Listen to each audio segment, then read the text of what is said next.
like it's just corrupt at the moment, in my opinion. It's kind of ruining things. Obviously great for the players that are around in that time in terms of the contracts, but going back, they are that kind of thing is what PFL is providing at the moment. How long they can last for, because MMA is a very difficult sport, and like I said, UFC have basically monopolized the whole industry. How long that can last for, I'm not sure, but they it looks like they are trying to build something quite cool. Do you think Bellator or PFL, do they miss you? Bellator, I think Bellator. I don't think Bellator are gonna last too much longer, to be fair. Really? Yeah, not at all. So Bellator, yeah. What's the main difference between Bellator and UFC?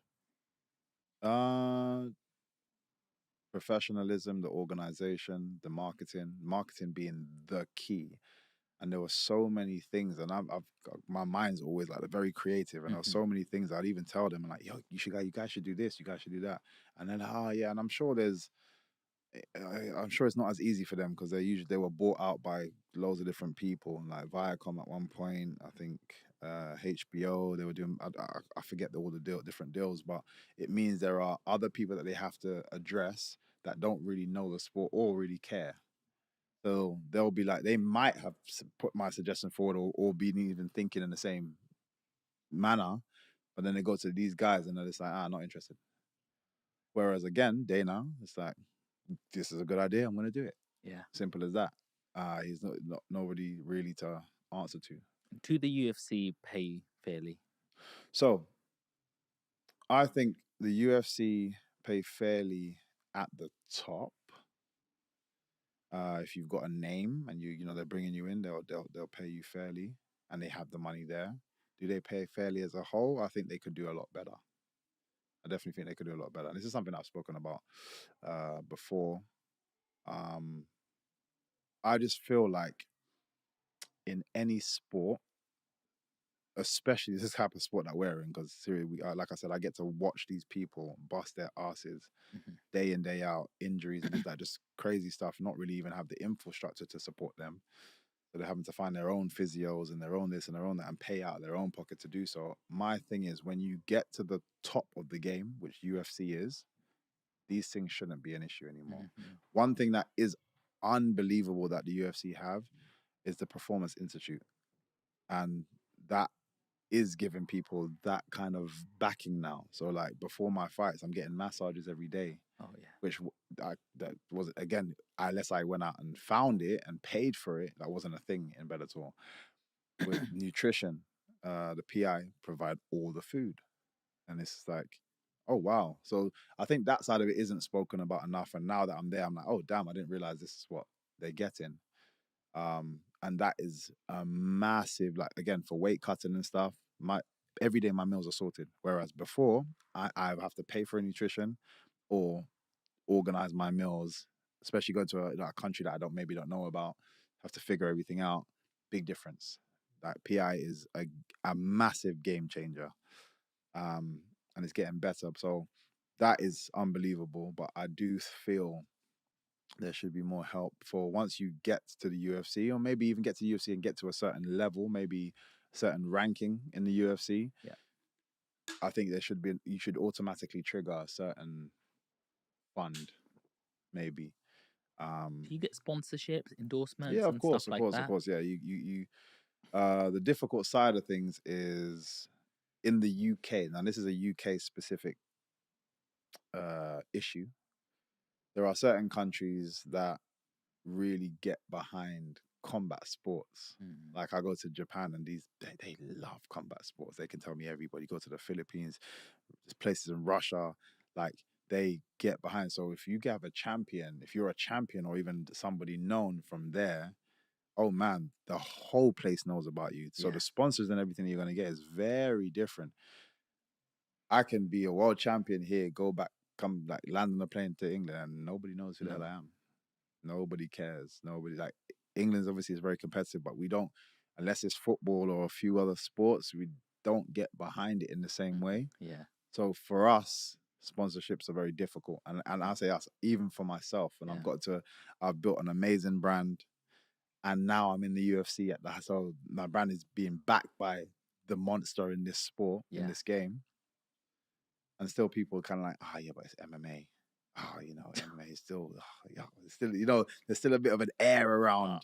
Oh, it's a bit too brutal for us. Michael, what you say? Let's go move to Japan, bro. Yeah, mate, tell me about it. Few Seriously, years out there, make a seriously. couple meals. And legit, it makes such a difference based on where you come from as well, unfortunately. And then you got the likes of like a Conor McGregor.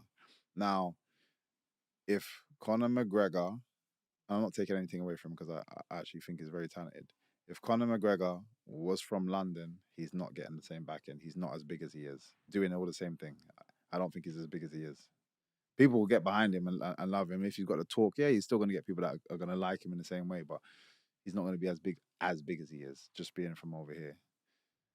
Because people just over here just don't back you. But the Irish now, oh damn, different ball game. Oh, they I was there when he fought Mayweather. People, and I'm talking thousands of Irish fans, traveled to Vegas and didn't go to the fight. They just wanted to be in the atmosphere. So they went to the weigh-ins, and it was insane. And the next day I'm thinking it's going to be the same thing, and I'm like, where the hell are all the Irish gone? But they're like, I can't afford a ticket, but we're gonna be in Vegas. All the bars outside are packed full of McGregor fans. That's like a country that supports you in that way is very different, and can help individuals on their journey up. Because one thing that these organizations care about most is how much you're going to be selling for me. So I don't care how good a fighter you are. I don't care to give you the belt, even if you're beating everybody. But this guy, he makes noise, which is why I try to market myself and brand myself as much as I could.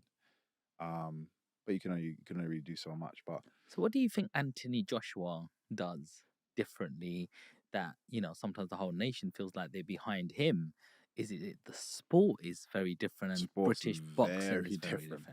The sport is very different. So again, it's we've had so many more years with boxing. People accept boxing over the MMA. And it's little things as some people are like, oh yeah, but you guys fight in a cage. But people don't understand that the cage is there for safety. If we had a ring, it could injure you because we're getting takedowns and stuff. Someone could land on their neck, or you could actually injure yourself. So the cage is for the safety of the fighters. But again, it's just the appeal of a cage. And the fact that you can get cut and have to continue fighting, whereas in boxing, even if your nose is bleeding, they have to clean it up.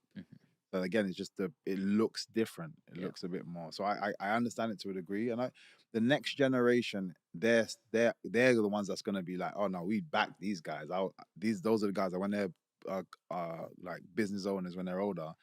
I was raised watching these guys 100%. I get it. I understand the sport, but the other guys, the guys that are there now that are making decisions in a lot of these companies, they're not for it at all. But they'll watch boxing. One, they don't necessarily understand MMA. It's a young man's game. I don't understand that stuff. Or they might understand. They only know one or two people from there, and yeah, they're not looking to back it. How different is UFC MMA fights in mixed martial arts for the UK and America? I think sporting in general is just different in America, and the reason I say that is because I go back and forth quite a lot.